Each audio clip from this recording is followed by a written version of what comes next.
বাংলাদেশের তৈরি পোশাক শিল্প আমাদের অর্থনীতির দেশের মোট রপ্তানি আয়ে প্রায় ৮০% আসে এই খাত থেকে।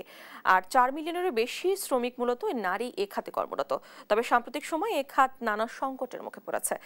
বৈশ্বিক বাজারের প্রতিযোগিতা, ডলারের সংকট, কাঁচামালের দাম বৃদ্ধি, জ্বালানি ঘাটতি এবং রাজনৈতিক অস্থিরতা সব মিলিয়ে শিল্পটি কঠিন চ্যালেঞ্জের মধ্য দিয়ে যাচ্ছে। এর থেকে উত্তরণের পথ কি হতে পারে? দর্শক, এই সকল বিষয় নিয়ে আজকে আলোচনা করব। সবাইকে স্বাগত জানাচ্ছি দেশ টিভির নিয়মিত আয়োজন বিজনেস টাইমস। আপনাদের সঙ্গে আছি আমি ডানা ইসলাম।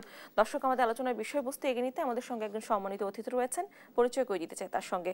আমাদের সঙ্গে রয়েছেন মোহাম্মদ শাহিদ আলম, পরিচালক, বাংলাদেশ টেক্সটাইল মিলস অ্যাসোসিয়েশন। আপনাকে স্বাগত জানাচ্ছি আমাদের আয়োজনে। আমি যেমনটা শুরুতেই বলছিলাম যে বাংলাদেশের তৈরি পোশাক শিল্প আমাদের অর্থনীতির দেশের মোট রপ্তানির ৮০% এখান থেকে আসে। তো এই খাত এখন নানামুখী সংকটের মধ্য দিয়ে যাচ্ছে দেখা যাচ্ছে। তো আপনি কি মনে করছেন বাংলাদেশের তৈরি পোশাক খাতে বর্তমানে কোন কোন সংকটের মধ্য দিয়ে যাচ্ছে? আপনাকে ধন্যবাদ এবং আপনার মাধ্যমে সম্মানিত দর্শক যারা এখানে দেখছেন তাদেরকে ধন্যবাদ। ব্যাপারটা হলো যে এখানে কয়েকটি জিনিস দেখতে হবে যে 80% আমাদের এক্সপোর্ট আসে গার্মেন্টস থেকে, এবং একটা দেশের জন্য কিন্তু এটা একটা হুমকি স্বরূপ এক অর্থে। সেটা হলো যে একটা খাতের উপর দেশটা এইভাবে ঠিক নির্ভর করতে পারে না, আরও ডাইভার্সিফিকেশন যাওয়া দরকার আছে। তো যেটা আছে এটাকেও বাড়াতে হবে। এটা আমাদের $50 বিলিয়ন টার্গেট ছিল আমাদের এক্সপোর্টের জন্য। তো এখন আমাদের দেশে যে এক্সপোর্টটা হয়, টোটাল এখন এক্সপোর্ট হচ্ছে $48 বিলিয়ন। এর মধ্যে গার্মেন্টস, অ্যাপারেল এবং গার্মেন্টস টেক্সটাইল শিল্প থেকে $39 বিলিয়ন এক্সপোর্ট হচ্ছে, প্রায় 80%-এর মতো। এবং এই ব্যবসার জন্য যে পরিমাণ সাপোর্ট গভর্নমেন্টের কাছ থেকে আমাদের পাওয়া উচিত এবং পরিবেশ যা থাকা উচিত এবং রাজনৈতিক পরিবেশ যেটা থাকা উচিত, বর্তমানে সেই পরিবেশ নেই। এর মধ্যে অনেকগুলো কারণ আছে। যে দেশে ভাবমূর্তি একটা ব্যাপার আছে, যে রাজনৈতিক বিষয়তাটা যেতে চাচ্ছি না, যেই দেশে বিমানবন্দর পড়ে, শিল্প প্রতিষ্ঠান পড়ে, সেটা কিন্তু সারা বিশ্বে দেখানো হয়। এতে আমাদের প্রতি একটা নেগেটিভ ইম্প্যাক্ট আসে, আমাদের দেশের প্রতি একটা নেগেটিভ ইম্প্যাক্ট আসে। তখন বিদেশিরা ভয় পেয়ে যায় যে অর্ডার দেওয়ার জন্য। তো আমাদের প্রতিকূল পরিবেশগুলো কী কী? একটা হচ্ছে যে আমাদের যে নীতি সহায়তাগুলো দেওয়া প্রয়োজন পুরো গার্মেন্টস সেক্টর এবং টেক্সটাইল সেক্টরকে, সেখানে কিছু কিছু ঘাটতি আছে। আগে যেমন বলা হতো যে তোমাদেরকে অনেক সুবিধা দেওয়া হবে যাতে তোমাদের শিল্পটা গড়ে ওঠে। তো ওই মানসিকতা গত বেশ কিছুদিন যাবৎ ওই মানসিকতার ঘাটতি দেখা যাচ্ছে, যে অনেক দেওয়া হয়েছে আর দেওয়া যাবে না। যেমন একসময় ইনসেন্টিভ ছিল অনেক, কমতে কমতে 1.5% চলে আসছে। এর মধ্যে জ্বালানির সমস্যা আছে, তারপরে দেশের রাজনৈতিক অবস্থার সমস্যা আছে, কিছু হলে ভাঙচুরের একটা ব্যাপার আছে, তারপরে এলডিসি গ্রাজুয়েশনের যে পরবর্তী এফেক্টগুলো সেগুলোর একটা সমস্যা আছে, আরও অন্যান্য কিছু আছে। এখন যদি আমরা সেইভাবে দেখতে যাই, যেমন গার্মেন্টসের আমাদের যে 39 বিলিয়ন, এর মধ্যে এর বাইরে আবার একটা আছে টেক্সটাইল সেক্টর। আমি যেহেতু টেক্সটাইল সেক্টরকে রিপ্রেজেন্ট করি, এখানে লোকাল টেক্সটাইল সেক্টরের জন্য $12 বিলিয়ন একটা আমাদের অবদান আছে। এবং এটা কিন্তু শুধু তুলা ইম্পোর্ট ছাড়া, যে যাবতীয় 100% কাজ এখানে লোকালি আমরা করি। এখানে সুতা তৈরি হয়, কাপড় তৈরি হয়, এটা ডাইং, ফিনিশিং, প্রিন্টিং করে কাপড় তৈরি করে গার্মেন্টস করে লোকাল এই 18 কোটি লোকের এই যে কাপড় গায়ে যায়, এই পর্যন্ত এই অবদানটা এটা লোকাল টেক্সটাইল শিল্প থেকে হয়। আর গার্মেন্টসের যেই জিনিসটা হলো, যেটা বিদেশ থেকে যে ডলারটা আসে, সেটার জন্য আমাদের যে $50 বিলিয়ন যে টার্গেট, সেটার জন্য কিছু কিছু আমাদের হুমকি আসছে কিছু পরিবেশ। সেটা হলো যে আইনশৃঙ্খলাজনিত যে সমস্যাগুলো, সেটা উন্নয়ন করতে হবে, এটা সবাই আমরা বুঝতে পারছি। এর বাইরে যেটা আছে, এলডিসি গ্রাজুয়েশনের একটা বিষয় আসছে, যেটা এখন উপস্থিত সবচেয়ে বড় সমস্যা। এলডিসি গ্রাজুয়েশন আমাদের 2026 সালে হওয়ার কথা। অনেকের হয়তো খেয়াল আছে যে যখন WTO-তে চায়নাকে নেওয়া হয়, চায়না কিন্তু WTO-তে যেতে চায়নি, তাকে জোর করে বাধ্য করে নেওয়া হয়েছে যে তোমাকে যেতে হবে, তখন সে বাধ্য হয়ে গিয়েছিল। ঠিক এলডিসি গ্রাজুয়েশনের সময় চায়না তাই যেতে চায়নি। এখন আমাদের মনে হচ্ছে কি, আপনি বলছেন এলডিসি গ্রাজুয়েশন 26 সালে হবে, এই জন্য 26 কি সালে। বাংলাদেশ প্রস্তুত? না, বাংলাদেশ কোনোভাবে প্রস্তুত না, কারণ চায়নাও কিন্তু যেতে চায়নি, তারপরে বাধ্য করা হয়েছে, তারপরে কিন্তু আমরা নিজেরা একবারে যেতে চাচ্ছি। এখানে দেখতে হবে যে গত আমলের যে পরিসংখ্যানগুলো দেয়া হয়েছে যে আমরা এত উন্নতি করছি, তখন তো বলা হতো আমরা সিঙ্গাপুর মালয়েশিয়া হয়ে যাচ্ছে, কিন্তু বাস্তবে তো তা না। তো এখন তার যেসব স্ট্যাটিস্টিক্স দেওয়া হয়েছে আমাদের কাছে এটা বিশ্বাসযোগ্য না, এবং বাড়িয়ে বলা এখানে রাজনৈতিক কিছু ফায়দা ব্যাপার আছে, তো এটা লোক দেখানো কিছু পলিটিক্যাল কিছু বিষয় আছে, কিন্তু এটা তো অর্থনীতির বিষয়। আমরা বরং চেষ্টা করব যে কতদিন পিছানো যায়, যেন আমরা যে সুবিধাগুলো পাচ্ছি টিকে রাখার জন্য। তো দেখেন আপনি এখন যে তথ্যগুলো আসছে, $237 বিলিয়ন পাচার হয়েছে, এটা তো আগে আমাদের জানা ছিল না। তো এখন এই যে পাচার হলো, তারপরে আপনার ব্যাংকের ব্যাপারগুলো, অনেকগুলো ব্যাংক সিক, 95% লোন আপনার খেলাপি বা ঝুঁকিপূর্ণ। তারপরে আপনার 24টা ব্যাংকের মূলধন ঘাটতি আছে 1,55,000 টাকা। তো সেই অর্থনীতি, ভঙ্গুর অর্থনীতি, কিভাবে আমরা গ্র্যাজুয়েশন উত্তোলন করতে যেতে পারি? এটা তো সম্ভব নয়। এই জন্য ব্যবসায়ীদের কাছ থেকে, নেতাদের কাছ থেকে একটা সরকারকে অনুরোধ করা হয়েছে যে এইটা পিছিয়ে 32 সাল পর্যন্ত, 2032 সাল পর্যন্ত পিছানোর জন্য চেষ্টা করতে। তো সরকার মহোদয়, সরকার প্রতি পূর্ণ সাপোর্ট রেখে আমি বলছি, তাদেরকে সম্মান দিয়ে আমি বলছি যে সরকার থেকে একটি এটা পর্যালোচনা করার জন্য অনুরোধ জানানো হয়েছে জাতিসংঘকে, কিন্তু পিছানোর জন্য করা হয়নি। আমরা তো প্রস্তুত না, আমাদের যে ভঙ্গুর অর্থনীতি, এটা তো প্রস্তুত না। এটা 32 সাল পর্যন্ত পিছানোর জন্য সিরিয়াসলি চেষ্টা করা উচিত, যে চেষ্টাটা আমরা দেখছি না। এটা এলডিসি গ্র্যাজুয়েশনে এই ব্যাপারটা গেল। আর একটা হলো যে বিনিয়োগ পরিবেশের একটা ব্যাপার আছে। বিনিয়োগ পরিবেশটা এখন অনুকূল না। এখন বারবার যদি বলা হয় যে বিদেশিরা বিনিয়োগ করবে, ওরা তো দেশে খোঁজ খবর নেয়। তো এই পরিবেশে বিনিয়োগটা আসার কথা না। আর আসবে কি?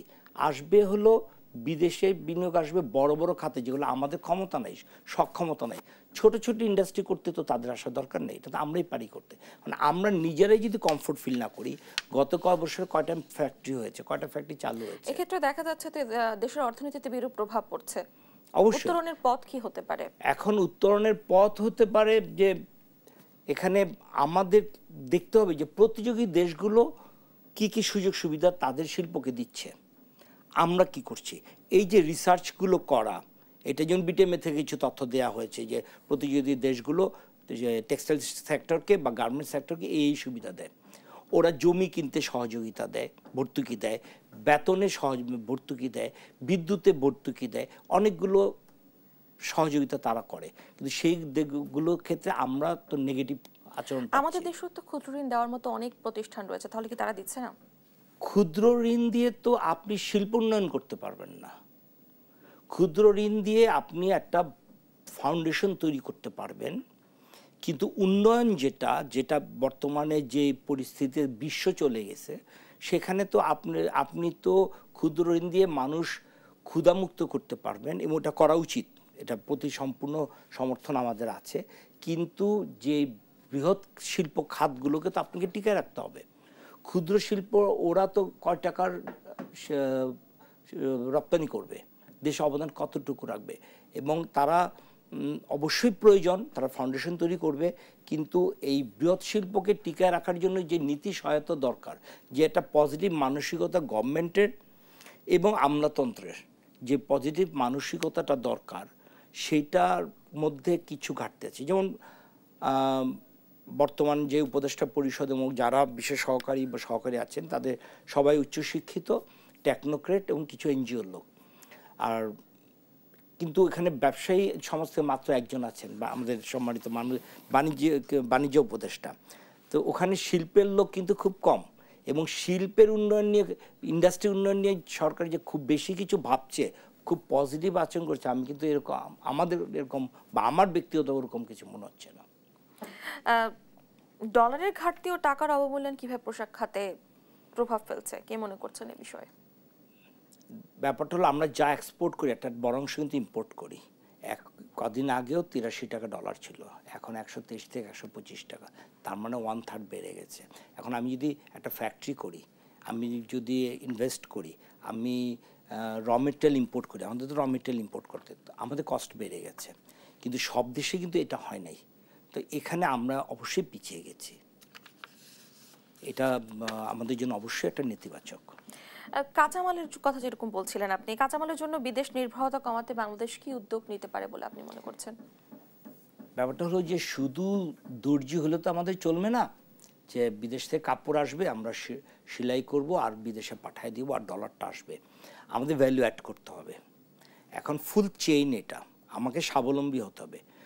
বাংলাদেশে ভূমির অভাব আছে, আমরা তুলা উৎপাদন করতে পারবো না। 18 কোটি লোকের এই ছোট্ট 55,000 বর্গমাইলের দেশ, কিন্তু তুলা আসার পর থেকে যে আপনার সুতা তৈরি হবে স্পিনিং মিলে, তো ডাইং, ফিনিশিং, প্রিন্টিং হবে, এরপরে আপনার গার্মেন্ট সেক্টরে যে তারপরে এটা কাপড় সেলাই হবে, আরও যা যা, এটা অনেক লম্বা প্রসেস করে আমরা ফিনিশ প্রোডাক্টটা রপ্তানি করব। তো এই যে টোটাল সেক্টরটাকে আমাদেরকে গড়ে তুলতে হবে এবং আমাদের এদেরকে ফুল সাপোর্ট দিতে হবে যাতে আমরা স্বাবলম্বী হই, যাতে আমাদের ইম্পোর্ট কম করতে হয়, তখন ভ্যালু অ্যাডটা বেড়ে যাবে। ইভেন বাংলাদেশের ছোটো ছোটো যে স্পেয়ার পার্টস, যেই অ্যাক্সেসরিজগুলো এবং মেশিন চালানোর যেই ছোটো ছোটো পার্টসগুলো আমরা কিছু তৈরি করি না। গার্মেন্টসে কিছু অ্যাক্সেসরিজ তৈরি হয়, বিজেপিএমই আছে, ওনারা করেন, কিন্তু যেমন ধরুন স্পিনিং মিলের ছোট্ট একটা পার্টস, ছোট্ট একটা বিয়ারিং, ছোট্ট একটা যে কোনো মেটাল বা প্লাস্টিকের আইটেম কিছুই আমরা তৈরি করি না, সব ইম্পোর্ট করে আনি। এখন এইখানে যেন এই যে এগুলো সাধারণত এসএমই যে সেক্টর তারা করে থাকে, কিন্তু ওই তারা যেন করতে পারে, এই জন্য তাদেরকে যে নীতি সহায়তার দরকার, যে ভিতর থেকে গড়ে উঠবে, তাদের কিছু বেনিফিট দেওয়া, সেটার প্রতি তেমন আমাদের নজর নেই। আমরা আবার আলোচনায় ফিরবো, তবে একটি বিরতির পরে। দর্শক, এ পর্যায়ে নিচ্ছি একটি বিরতি, ফিরে আসছি বিরতির পরে, সঙ্গেই থাকুন। বিরতির পর সবাইকে আবার স্বাগত জানাচ্ছি, আমরা ফিরে যাচ্ছি আমাদের আলোচনায়। জনাব শাহিদ আলম, আমি এবার আপনার কাছে জানতে চাই, দক্ষ শ্রমিক ও প্রশিক্ষণ কার্যক্রম কতটা কার্যকর হচ্ছে বলে আপনি মনে করছেন? দেখুন, গত কয়েক বছর, বেশ অনেক দিন যাবৎ, এটা আজকের তৈরি না, আমাদের শিক্ষা অবস্থা খুবই করুণ। আমার মনে হয় না যে পৃথিবীর কোনো দেশে শিক্ষা ব্যবস্থা নিয়ে এত বেশি রিসার্চ হয় এবং এত বেশি চেঞ্জ হয়, ঘন ঘন চেঞ্জ হয়। পরীক্ষা পদ্ধতি, পড়ালেখা পদ্ধতি, তাদের কারিকুলাম, সিলেবাস এত দ্রুত চেঞ্জ হয় 2-4 বছর পর পর, এটা আমার মনে হয় না পৃথিবীর কেউ করে। এবং এখন যে শিক্ষা ব্যবস্থা, আমি এখন বলতে আমি এই সরকারের শুধু কথা বলবো না, আমি গত অনেক দিন যাবৎ বলছি এবং এই সরকারের প্রতি সম্পূর্ণ সম্মান রেখে আমি কথা বলছি, যে এত ঘন ঘন চেঞ্জের ফলে এখন শিক্ষা প্রতিষ্ঠানগুলো অধিকাংশ, কিছু সব না, অধিকাংশ ঠিকমতো ক্লাস হয় না, ভালো শিক্ষক নেই, এবং ওরা পাশ করে যাচ্ছে, কি বলে গোল্ডেন A+, বোধহয় একবার শুনেছিলাম 1 লাখ পেয়েছে। তো এত মেধাবী তৈরি হলো কীভাবে? প্রশ্ন করলে উত্তর দিতে পারে না। আমরা যখন পড়াশোনা করেছি তখন অনেক প্রতিযোগিতা ছিল, পাশ করতেই কষ্ট হতো। তো আর তারপরে আবার শুরু হলো, এতগুলো ইউনিভার্সিটি হয়েছে, সবাই তো এখন BBA আর MBA পড়ে, ইঞ্জিনিয়ারিং খাতেও কম পড়ে, সেক্টরে কম পড়ে, আর মেডিকেল সায়েন্সও এখন কম পড়ে। সবাই ব্যবসায়ী হতে চায়, ব্যবসা পড়তে চায়, অ্যাকাউন্টেন্ট হতে চায়, তো সবাই বিল গেটস হয়ে যাবে, বড়লোক হয়ে যাবে। এখন তাতে ফলে হয়েছে, যেহেতু ডিমান্ডের চাইতে সাপ্লাই বেশি হয়ে যাচ্ছে, তারা কিন্তু চাকরি পাচ্ছে না। আর পড়ার মানের যে কোশ্চেনটা, সেটা হলো, যেমন যেহেতু প্রতিনিয়ত লোক নিয়োগ করে, ইন্টারভিউ নেই, ডিপ্লোমা করে, ডিপ্লোমার পরে তারা ইউনিভার্সিটি থেকে তারা অনলাইনে ক্লাস করে সন্ধ্যায়, এবং সপ্তাহে 2 দিন হয়, ঠিকমতো ক্লাস হয় কি হয় না জানি না, তারপরে তাদেরকে মাস্টার্স ডিগ্রি দেওয়া হয়, ঠিক আছে? তো এগুলো খুবই নিম্নমানের পড়াশোনা হয়। তারপরে যখন আমরা তাদেরকে প্রশ্ন করি, তখন তারা ঠিকমতো উত্তর দিতে পারে না। তো পড়ালেখার মান, আচ্ছা ভারতে পড়ালেখার মান কত উন্নত, অন্যান্য দেশে পড়াশোনার মান কত উন্নত? তো শিক্ষা ব্যবস্থা আমাদের দেশের, অ্যাকচুয়ালি চাঁদাবাজির যে সমস্যাটা আমরা ফেস করি বাংলাদেশে, তাও দুর্নীতির যে সমস্যাগুলো ফেস করি, এটা অনেক বড় সমস্যা, সেটা অ্যাকচুয়ালি দিন দিন আরও খারাপ হচ্ছে, ভালো হচ্ছে না। তো সব জায়গায় প্রবলেম আরও অনেক বেড়ে গেছে। কিন্তু শিক্ষা ব্যবস্থার উন্নয়ন নিয়ে, এটার কোয়ালিটি নিয়ে আমরা সচেতন নই এবং এটা নিয়ে তেমন কোনো কথাবার্তা আলাপ আলোচনা হচ্ছে না যে শিক্ষা ব্যবস্থাকে নিয়ে কীভাবে ঢেলে সাজানো যায়। আর কারিগরি শিক্ষার প্রতি আমাদের তেমন নজর নেই। সবাই তো শুধু কী বললাম, কলেজ আর ইউনিভার্সিটি পাশ করে বেকার তৈরি হচ্ছে। তো ভোকেশনাল ট্রেনিংগুলো, তারপরে অন্যান্য যে ট্রেনিংগুলো, আপনার ইন্ডিয়াতে ঘরে ঘরে আপনি সফটওয়্যার ইঞ্জিনিয়ার পাবেন, জার্মানিতে ঘরে ঘরে আপনি ইঞ্জিনিয়ার পাবেন, চায়না টেকনোলজিতে এগিয়ে গিয়েছে তো তারা ইঞ্জিনিয়ার তৈরি করে। আমাদের পড়াশোনার মান এত কম, এত খারাপ, যখন তারা যেই সাবজেক্টে পড়াশোনা করেছে সেই সাবজেক্টে যখন ইন্টারভিউ সময় আমরা কোনো কোশ্চেন করি উত্তর দিতে পারে না, কারণ তারা তো পড়ে নাই, ক্লাস করে নাই। তো এইভাবে আমাদের জাতিটাকে কিন্তু পঙ্গু করে ফেলা হচ্ছে। আর এখানে আরও একটা জিনিস আছে যে একটা দেশে এত ধরনের শিক্ষা ব্যবস্থা আমার মনে হয় না পৃথিবীর আর কোথাও আছে। তো সবচেয়ে দুঃখজনক ইদানিং যেটা আছে, যেটা ইংলিশ মিডিয়ামের যে শিক্ষা প্রতিষ্ঠানগুলো, সেগুলোতে তারা বিশেষ করে ইন্টারন্যাশনাল স্কুল যেগুলো, সেখানে বাংলা পড়ানো হয় না। তারা বাংলা লিখতেও পারে না, পড়তেও পারে না, কিন্তু তারা বাংলাদেশি। তো ইন্ডিয়ানরা কি ইংলিশ কম পারে? তা তো ইংলিশ কম পারে না। তারা পড়ালেখার কোয়ালিটি কি খারাপ? তা তো না। কিন্তু আমরা বাংলা ভুলে যাচ্ছি, বাংলা পড়তে পারি না, লিখতে পারি না, কিন্তু আমরা ইংলিশ মিডিয়ামে পড়াটাকে আমরা সম্মানজনক মনে করছি। কিন্তু এতে আমাদের না কৃষ্টি তৈরি হচ্ছে, না সংস্কৃতি তৈরি হচ্ছে, না ধর্মীয় মূল্যবোধ তৈরি হচ্ছে, আমাদের পারিবারিক বন্ধন তৈরি হচ্ছে। আমরা কিন্তু একটা আজব একটা সমাজ তৈরি করছি যারা ভবিষ্যতে এই দেশে এগিয়ে যাবে। আর নিচে আর অন্যরা যারা বাংলা মিডিয়ামে পড়ছে, গ্রামে পড়ছে, শিক্ষার যে আগে যে আন্তরিকতা ছিল শিক্ষকদের, তারপরে শিক্ষার যে কোয়ালিটি ছিল, প্লাস রাজনীতিকীকরণ, শিক্ষা প্রতিষ্ঠানগুলো কমিটিতে কারা? রাজনৈতিক নেতারা, এমপি, তার মনোনীত প্রার্থী, চেয়ারম্যান, তার লোক।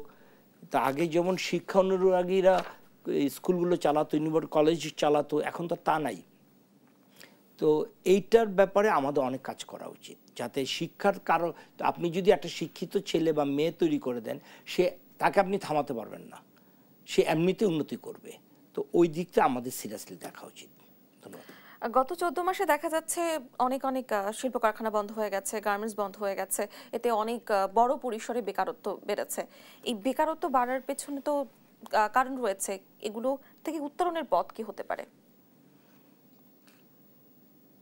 বেকার কেন তৈরি হচ্ছে, এবং ব্যাপারটা হলো যে এই তরুণরা তো আন্দোলন করেছে, এই দেশে একটা বড় পরিবর্তন এসছে অনেক স্বপ্ন নিয়ে, কিন্তু যে সরকারের যতটা এই যে তরুণরা যে কাজ করবে, উদ্যোক্তা হবে এটা বক্তৃতা দেওয়াটা খুব সহজ, কিন্তু বাস্তবে কিছু নীতি তৈরি করা যাতে তারা সুযোগ সুবিধা পায়। যেমন শিল্পোদ্যোক্তারাই তো সুবিধা পাচ্ছে না, তাদের কোনো নীতি সহায়তা পাচ্ছে না, সব নেগেটিভের দিকে যাচ্ছে যে তোমাদের অনেক দিয়েছি আর দিব না, তো তাদেরকেও দেওয়া হচ্ছে না। এখন চাকরি বাজার তৈরির জন্য যতটুকু মনোযোগ সরকারের দেওয়া উচিত, সেই মনোযোগটার পরিস্থিতি এখন আর তেমন একটা নাই।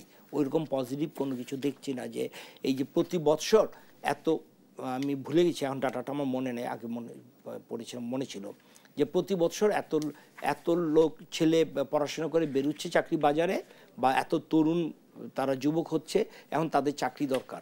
এখন এইটা নিয়ে যে কাজ করা, যে এতজন লোক ছেলে মেয়ে বেরোচ্ছে এবং তাদেরকে চাকরি দিতে হলে তাহলে কি করতে হবে, এই যে রিসার্চ করে যে তার জন্য যে নীতি সহায়তা গভর্নমেন্টের থাকা উচিত, গভর্নমেন্ট বলতে তাকে তো সাপোর্ট দিবে ব্যুরোক্রেসি, সেটা তো কোনো বাস্তবে আমরা তার কোনো প্রতিফলন দেখতে পাচ্ছি না। এবং তখন কি হবে? তখন তারা চাঁদাবাজি করছে, কারণ তার তো পেট চালাতে হবে। তারপরে তারা রাজনীতিতে জড়িয়ে যাচ্ছে। আর বেকারত্বের যে ব্যাপারটা হলো যে আইন শৃঙ্খলার যদি উন্নতি না হয়, আর যে নীতি সহায়তাগুলোর কথা বললাম, সেই সহায়তা বা ব্যাংকের যে অপরিস্থিতি, এবং সরকারের যেমন গার্মেন্টস সেক্টরে এখন 1.5% ইনসেন্টিভ দেওয়া হয়। এখন গার্মেন্টস সেক্টরকে যদি, যেহেতু 80% ইকোনমি তো অবদান রাখে এক্সপোর্টে গার্মেন্টসকে যদি প্রচুর সুবিধা দেওয়া হয়, তবে এখানে একটা আছে, এখানে যেন কোনো দুর্নীতি না থাকে সেটাও দেখতে হবে। কারণ দুর্নীতির উপর তো একটা কোনো সিস্টেম বা সেক্টর টিকে থাকতে পারে না। দুর্নীতিটাকে বাদ দিয়ে সহজ সরল করে সব কিছুকে, যাতে দুর্নীতি করার প্রয়োজনও না পড়ে। তো এখানে ওইটার মাধ্যমে যে নীতি সহায়তাগুলো অবশ্যই বাড়ানো উচিত। কারণ চাকরি তো গভর্নমেন্ট তো ফ্যাক্টরি তৈরি করবে না, গভর্নমেন্ট সহযোগিতা করবে, শিল্প উদ্যোক্তারাই রিস্ক নিয়ে তারা শিল্পগুলোকে তৈরি করবে। সেটা গত বেশ কিছুদিন যাবত এটার কোনো লক্ষণ দেখা যাচ্ছে না। কারখানাগুলো বন্ধের পেছনে জ্বালানি সংকটও বিরূপ প্রভাব ফেলছে, এ বিষয়ে কি মনে করছেন? জ্বালানি সংকট তো একটা জাতির জন্য খুব দুঃখজনক, এটা তো একদিনের সমস্যা না। আমি আপনাকে একটা ডাটা দেই। 1989 সালে গ্যাসের দাম ছিল ক্যাপটিভে, যার জেনারেটর তৈরিতে, 1 টাকা 80 পয়সা। আর 2019 সালে এটা আসছে বাড়তে বাড়তে 9 টাকা 62 পয়সা। ওই পর্যন্ত মোটামুটি সহ্য করা যেত। তখন বলা হলো যে আমাদের দামটা বাড়াতে হবে। তারপরে এটা আমাদের থেকে প্রস্তাব, তারা বললো যে তোমরা যদি বাড়াও, রাজি হও, তাহলে আমরা আনইন্টারাপ্টেড গ্যাস দিব। তখন আমাদের থেকে প্রস্তাব দেওয়া হলো 22 টাকা, সরকার করলো 30 টাকা, আর আজকে সেটা 31 টাকা। যদি আপনি 1989 সাল থেকে আজকের দিন পর্যন্ত দেখেন, তাহলে 1650%, মানে 16.5 গুণ গ্যাসের মূল্য বৃদ্ধি পেয়েছে। শুধু 22 জুনে ছিল 16 টাকা, সেখান থেকে 23 ফেব্রুয়ারি 8 মাসে বেড়ে হয়েছে 30 টাকা, প্রায় ডাবল। তো আমাদের তো কস্টিং করতে হয়, আর আমার কস্টিং কত এটাতে বাইরের কিছু আসে যায় না। বায়ার দেখবে ইন্ডিয়াতে কী দাম, পাকিস্তানে কী দাম, ভিয়েতনামে কত, ইন্দোনেশিয়াতে কত, তারা সেখানে যাবে। তা আমাদের যে কস্টিংটা বেড়ে গেল, এবং এই জ্বালানি খাতের দুঃখজনক হলো যে এলএনজিটা তো একটা সিচুয়েশন তৈরি করে এলএনজিটা যাতে আনা যায় সেটা ব্যবস্থা করা হয়েছে, তাতে অনেকের কিছু সুবিধা আছে। অফশোর এবং অনশোরে গ্যাস উত্তোলন করা হয়নি, একটা ভ্যাকুয়াম তৈরি করা হয়েছে।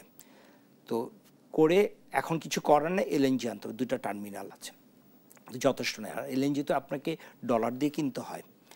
তো বাংলাদেশ থেকে বাপেক্সের গ্যাস যে তোলার কথা, এই দুঃখজনক হলো যে এই সরকার আসার পরেও যে গ্যাস তোলার জন্য যে চেষ্টা, যে কূপ খনন করার কথা বা যে উদ্যোগ নেওয়ার কথা, এবং যতটুকু গ্যাস, কারণ বাংলাদেশে 5টা কূপ খনন করলে 3টাতে গ্যাস পাওয়া যায়, যেটা পৃথিবীতে নাই। ওখানে সাধারণত 5টা কূপ খনন করলে 1টা বা 2টা কূপে গ্যাস পাওয়া যায়, আর আমাদের 3টাতে পাওয়া যায়। তো এরকম কোনো কিছু দেখা যাচ্ছে না। তো আমি তো বিদেশের উপর নির্ভর করতেছি। অ্যাকচুয়ালি বাংলাদেশে গ্যাস এটা হবেও না, এলএনজি আনতে হবে, কিন্তু আমাদের যে একটা চেষ্টা যে আমরা ওই পোর্শনটা কমিয়ে ফেলি, তাহলে আমাদের যে প্রোডাক্ট কস্টটা কমে আসে, সেই পরিমাণ ওই তার জন্য যে এফোর্ট দেওয়ার কথা, যে চেষ্টা থাকার কথা, যে আমরা বাংলাদেশ থেকে গ্যাস তুলব ল্যান্ডে, আর সবচেয়ে বড় কথা হলো সমুদ্রে। আমরা সমুদ্র বিজয় করেছি নামে মাত্র। ইন্ডিয়া গ্যাস তুলতেছে সমুদ্র থেকে, বঙ্গোপসাগর থেকে, মায়ানমার তুলতেছে, আমরা কেন তুলতেছি না? এখনো ব্লকগুলো ইজারা দেওয়া হচ্ছে না, এখনো ব্লক থেকে ওখান থেকে গ্যাস তোলা হচ্ছে না। ওদের যদি কস্টিং হয়, আমার কেন কস্টিং হবে না? আমি কেন তুলতেছি না? ওই গ্যাসটা তো ওরা তো উপরে লেভেলে, আমাদেরটা তো ডাউনে। তো ওরা কিন্তু নিয়ে যাচ্ছে আমাদের গ্যাসগুলোই, কিন্তু নিচের লেয়ার তো যে সব সমান, ইন্ডিয়া মায়ানমার নিয়ে যাচ্ছে, কিন্তু আমরা তুলতেছি না কেন? এটা আমার ব্রেনে আসে না। বর্তমান টেক্সটাইল খাত কি ধরনের সংকটের মুখে পড়ছে? বর্তমান টেক্সটাইল খাত তো মারা যাচ্ছে।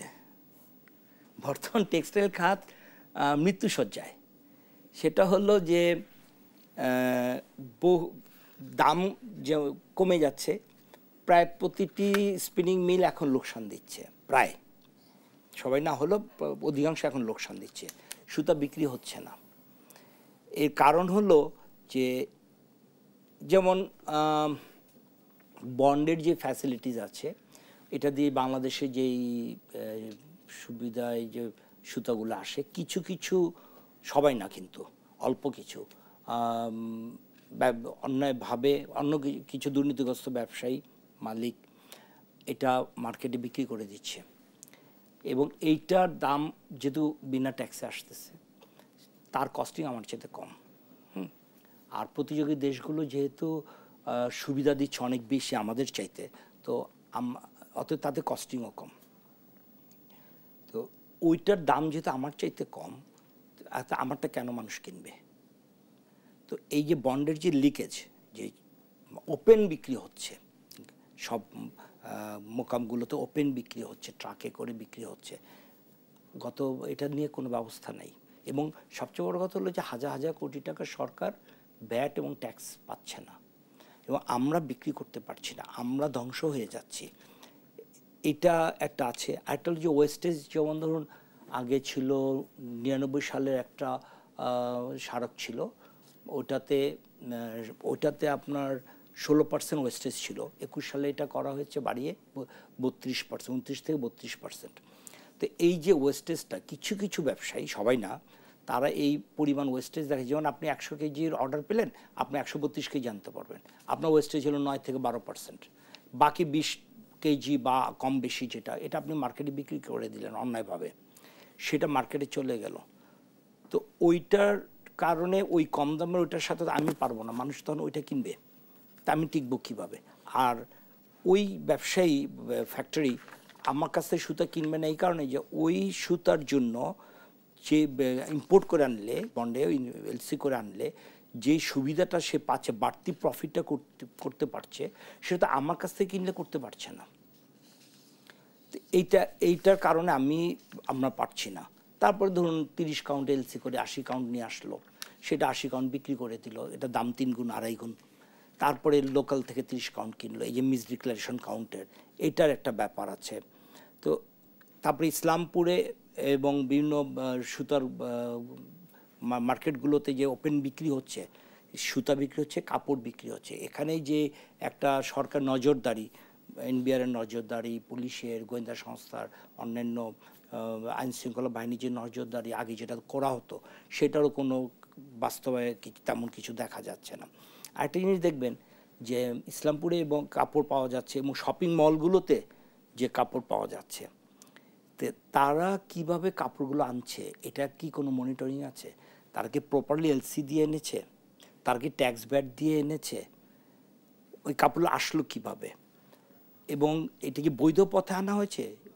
সেটা আপনি স্বর্ণ গয়না থেকে শুরু করুন আর কাপড় বলেন, যে এই শাড়ি বলেন, এটা কি তারা বৈধভাবে নিয়ে আসছে নাকি অবৈধভাবে নিয়ে আসছে? এটা পেমেন্টটা কীভাবে হচ্ছে, সেটার যে নজরদারি, এটা তো নাই। যদি থাকতো, আগে যেমন শাড়ি উদ্ধার করা হতো, যেটা অবৈধভাবে শাড়ি, নিষিদ্ধ শাড়ি, সেটা তো অনেক বছর যাবত দেখা যাচ্ছে না। তো যদি ওইটা থাকতো, তাহলে তখন কি হতো? সরকারও ট্যাক্স পেত, বৈধভাবে আসতো, আর হলো যে আমাদের শিল্পগুলো গড়ে উঠতো, আমরাই এগুলো সাপ্লাই করতাম। আমরা আবার আলোচনায় ফিরবো, তবে আরো একটি বিরতির পরে। ধন্যবাদ আপনাকে। দর্শক, এ পর্যায়ে নিয়ে নিচ্ছি আরো একটি বিরতি, ফিরে আসছি বিরতির পরে, সঙ্গেই থাকুন।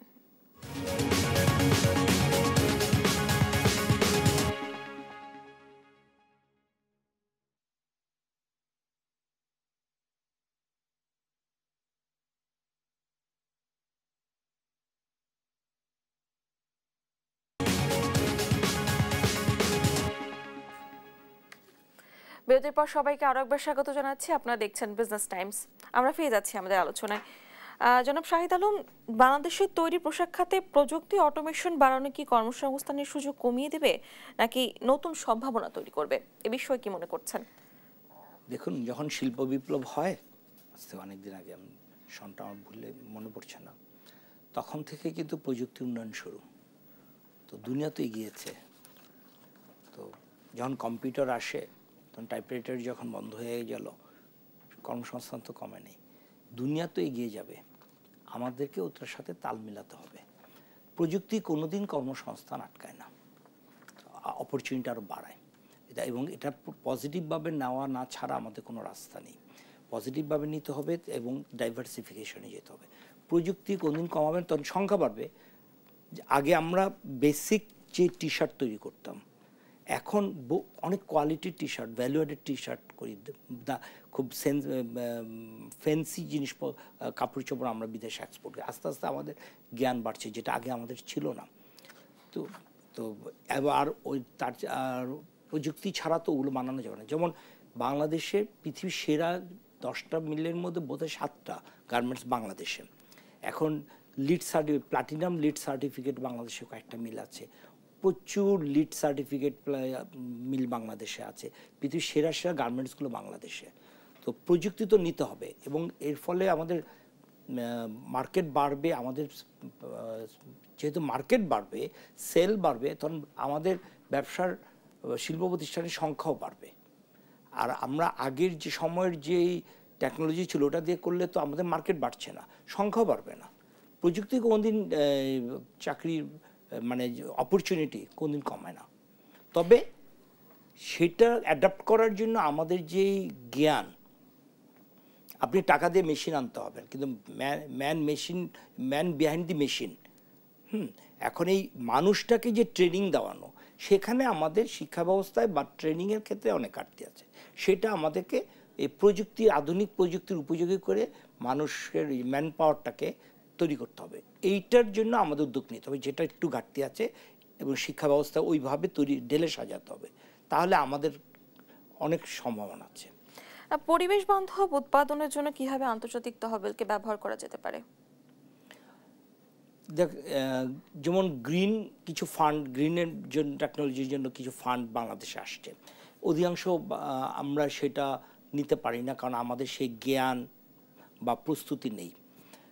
আর আমরা যেই ক্ষতিপূরণগুলো পাই বা পেতে আমরা আনতে পারি পরিবেশ দূষণের জন্য, জলবায়ু যে ক্ষতি হচ্ছে সেটার জন্য যে ফান্ডগুলো আমরা দাবি করে নিয়ে আসতে পারি, তো সেগুলোকে আমরা ব্যবহার করতে পারি। যেমন, এবং অলরেডি সরকারের চেষ্টা আছে, বাংলাদেশ ব্যাংকের একটা ফান্ড আছে যেটা তারা বিভিন্ন ব্যাংকগুলোকে ভাগ করে দিয়েছে, এবং ব্যাংকগুলোর উপরেই কিন্তু ছেড়ে দিয়েছে। জিটিএফ আছে, আরও কয়েকটা ফান্ড আছে, তো সেগুলো তো আছে। এখন যদি আমরা সেগুলো ব্যবহার করতে পারি এবং সততার সাথে, আমাদের একটা প্রবলেম হয়, সেটা হলো সততার সাথে ফান্ডগুলো ব্যবহার করা এবং ব্যাংকের লোনগুলোকে সততার সাথে ব্যবহার করা, এবং এখানে ব্যাংকগুলো মনিটরিংয়ের একটা ব্যাপার আছে। তো আমরা তো পাচ্ছি, আমরা তো এটা করছি, যা আছে অতটুকু, যতটুকু পাচ্ছি ওটুকুর মধ্যে আমরা ব্যবহার করছি। বৈদেশিক ক্রেতাদের সঙ্গে দীর্ঘমেয়াদী সম্পর্ক গড়ে তুলতে কি ধরনের কূটনৈতিক প্রচেষ্টা প্রয়োজন, কি মনে করছেন এই বিষয়ে? এখানে সবার আগে হচ্ছে যে দেশের ভাবমূর্তি, দেশের ভাবমূর্তি কি সারা বিশ্বে আমাদের ভাবমূর্তি কি পজিটিভ ভাবমূর্তি নাকি নেগেটিভ ভাবমূর্তি? তো পজিটিভ ভাবমূর্তি তৈরি করতে এখানে অনেক রাজনৈতিক কথা বলতে হয়, এটা তো আসলে অর্থনীতি নিয়ে আলোচনা। তো পজিটিভ ভাবমূর্তি তৈরি করতে হবে। এখানে বর্তমানে যে সরকার আছেন ওনাদেরও যেমন একটা ভূমিকা আছে, বর্তমানে যে রাজনৈতিক দলগুলো আছেন, যারা এখন তো কোনো রাজনৈতিক সরকার নেই, তাদের একটা ভূমিকা আছে। পরবর্তীতে নির্বাচনের মাধ্যমে যারা আসবেন, নির্বাচন দরকার, একটা নির্বাচিত সরকার সবাই চায়, তখন আস্থা আসে, কারণ তারা বিনিয়োগ করতে চায় না। যদি কোনো নির্বাচিত সরকার না থাকে, বিদেশের আস্থা পায় না। তো ওইটা যখন নির্বাচিত সরকার আসবে, এবং আশা করব, আমরা তো স্বপ্ন দেখি, বারবার হোঁচট খাই, তারপরও আমরা তো স্বপ্ন দেখি এবং কিছু আগাই। যতটা দৌড়ানো উচিত আমরা না দৌড়াতে পেরে হাঁটতে পারি থাকি, কিন্তু আমরা তো আগাই, আমরা কিন্তু থেমে থাকি না। তো এই আমরা যদি সচেতন হই এবং যেভাবে আগাচ্ছে, এবং ডক্টর ইউনূস সাহেবের কিন্তু অনেক ভালো আন্তর্জাতিক ভাবমূর্তি রয়েছে, উনি আমাদের সরকার প্রধান, তো আশা করি এটা কেটে যাবে। এবং কিছু প্রবলেম হচ্ছে, যে বললাম না, যে যদি আগুন জ্বলে বিমানবন্দরে, যদি শিল্প প্রতিষ্ঠানে আগুন জ্বলে, তখন একটা নেগেটিভ ভাবমূর্তি, সবাই তো ভয় পায়। আপনার ঢাকা শহরে দেখেন কয়টা বিদেশি আছে, আপনি হোটেলগুলোতে কয়টা বিদেশি আছে। তো এইটা কাটানোর জন্য এটা তো চেষ্টা করতে হবে। ব্যবসা বান্ধব পরিবেশ গড়ে তোলার জন্য কি করা প্রয়োজন? ব্যবসা বান্ধব পরিবেশের জন্য আসলে সরকারকে আগে আসতে হবে, কারণ দিবে তো সরকার, ডিসিশন দিবে সরকার, আলোচনা করবে সরকার। সরকারের মধ্যে, যেমন আমি কতক্ষণ আগে বলেছি, যে বর্তমান সরকারে ব্যবসায়ীদের প্রতিনিধিত্ব মাত্র একজন, বাণিজ্য উপদেষ্টা, সম্মানিত বাণিজ্য উপদেষ্টা, উনি একাই আছেন, আর তো আমি কোনো ব্যবসায়ী দেখি না। ব্যবসায়ীর কষ্ট ব্যবসায়ী বুঝেন, আর এন্টারপ্রেনার তো কিন্তু ডিফারেন্ট জিনিস, সবাই এন্টারপ্রেনার হতে পারে না। ফার্স্ট হলেই যে সে এন্টারপ্রেনার হতে পারবে বা শিল্প তৈরি করতে পারবে, হাজার হাজার লোকের চাকরি দিতে পারবে, কথাটা ঠিক না। আর বক্তৃতা দিলেই যে উনি একটা প্রতিষ্ঠান চালাতে পারবে তা নয়। অ্যাডমিনিস্ট্রেশন ডিফারেন্ট জিনিস, ব্যবসাতে অনেক রিস্ক নিতে হয়। তো চাকরি কিন্তু ফাইনালি শিল্পোদ্যোক্তারাই দিবে। এখন আপনি এখন সরকারকে পজিটিভ ভাবে, এবং সাথে আমি অবশ্যই বলবো ব্যুরোক্রেসিকে, যে পজিটিভ মন নিয়ে আসতে হবে যে তোমাদের প্রবলেম কি খুইলা বলো, এর মধ্যে যেটা ন্যায্য। আমি বলছি না, যেমন কথা না কয়েকটা কথা বলছিলাম যে কিছু কিছু ব্যবসায়ী কিছু অন্যায় করে, কিন্তু সবাই তো করে না। এখন যে আমাদের যে সমস্যাগুলো, আমরা দাঁড়ে দাঁড়ে ঘুরি, তো 10টা চাইলে হয়তো একটা পাই, তো 10টা চাইলে আমি একটা কেন পাবো? আমার যদি ন্যায্য দাবি থাকে এবং আমি যদি যুক্তি দিয়ে বুঝাতে পারি যে আমার এই এই সমস্যা এবং আমি এই দিলে আমি তোমাকে এই দিব। এখন যেমন ইনসেন্টিভ তুমি আমাকে কত টাকা দিবা, এত টাকা দিবা, তুমি যদি 1000 টাকা ইনসেন্টিভ দাও, এটার বেনিফিট আমি তো বাংলাদেশে 5000 টাকার বেনিফিট দিব। আমাকে এই সুবিধা দিলে আমি এই বেনিফিট দিব। তো এখানে তো পুরোটাই তো ইকোনমির ব্যাপার, অ্যাকাউন্টিংয়ের ব্যাপার, কস্টিংয়ের ব্যাপার, যে আমাকে এত টাকার সুবিধা দিলে। যেমন এখানে একটা জিনিস আছে, যেমন গ্যাস, আপনি ক্যাপটিভে যদি আমি যাই, ধরেন আমি বিল দিচ্ছি 31 টাকা, আর যে বিদ্যুৎ খাতে যেটা যাচ্ছে, বিদ্যুৎ কেন্দ্রে যাচ্ছে, সারে তো অনেক ভর্তুকি দেওয়া হচ্ছে। সার তো আপনি বিকল্প আছে, আপনি ইম্পোর্ট করে আনতে পারবেন। সার কারখানায় কিন্তু গ্যাসটাই জ্বালানি, মানে কাঁচামাল। সার কারখানার ক্ষেত্রে একটা বড় অংশ ওরা এটাই র মেটেরিয়াল। আর আমাকে যদি আপনি 10 টাকার গ্যাস দেন, আমি 100 টাকার প্রোডাক্ট করতে পারবো, তাহলে মানে ভ্যালু অ্যাড হচ্ছে কতখানি। তো আপনি সারের যে ক্ষেত্রে কিন্তু আপনি ইম্পোর্ট করে আনতে পারতেছেন, অল্টারনেটিভ আছে, কিন্তু আমাকে যদি আপনি কম দামে গ্যাস দেন যাতে আমার কস্টিংটা হয়, কারণ ওই যে বললাম না 1650% দাম গ্যাসের দাম বেড়েছে, তা আমি ওইটা দিয়ে যে প্রোডাক্টটা করবো এটা ভ্যালুয়েট কত হবে, ইকোনমিতে অবদান কী রাখবে। এখানে আমি ভ্যাট দিব, ট্যাক্স দিব, ব্যাংক চলবে, আমার এখানে হাজার হাজার লোক কাজ করে। আমি বলতে আমার ব্যক্তিগত না, শিল্প খাতের কথা বলছি। এই যে তরুণরা আসতেছে, ওদের চাকরি কে দিবে, মেয়েদেরকে ছেলেদেরকে চাকরি কে দিবে, কদিন পর দেশের সামাজিক যে স্থিতিশীলতা সেটা তো নষ্ট হবে। তো পজিটিভভাবে তো আমাদের কথাগুলো শুনতে হবে। আমরা যত বলি, যত অনুরোধ করি, ওই অনুযায়ী আমাদের প্রতি পজিটিভ আচরণটা করা হয় না। তো আমি আশা করব সরকার এবং ব্যুরোক্রেসি, যেহেতু রাজনৈতিক সরকার নেই, সরকার এবং ব্যুরোক্রেসি আমাদের প্রতি যদি সদয় হন এবং আমাদের সমস্যাগুলো যদি ওনারা নিজেদের সমস্যা মনে করে, দেশের সমস্যা মনে করে যদি আমাদের সমস্যাগুলো সমাধান করেন, তাহলে আমরা অনেক বেশি দিতে পারবো। মোহাম্মদ শাহিদ আলম, আপনাকে অসংখ্য ধন্যবাদ আমাদের সঙ্গে আলোচনায় যুক্ত হওয়ার জন্য। আপনাকেও ধন্যবাদ, দর্শকদেরকে অত্যন্ত ধন্যবাদ ধৈর্য ধরে এই বক্তব্যগুলো শোনার জন্য। দর্শক, আমাদের আজকের আলোচনা এই পর্যন্তই। পরবর্তী আয়োজন দেখার জন্য সবাইকে আমন্ত্রণ রইল। সে পর্যন্ত সবাই সুস্থ থাকবেন, ভালো থাকবেন, দেশ টিভির সঙ্গেই থাকবেন। ধন্যবাদ সবাইকে।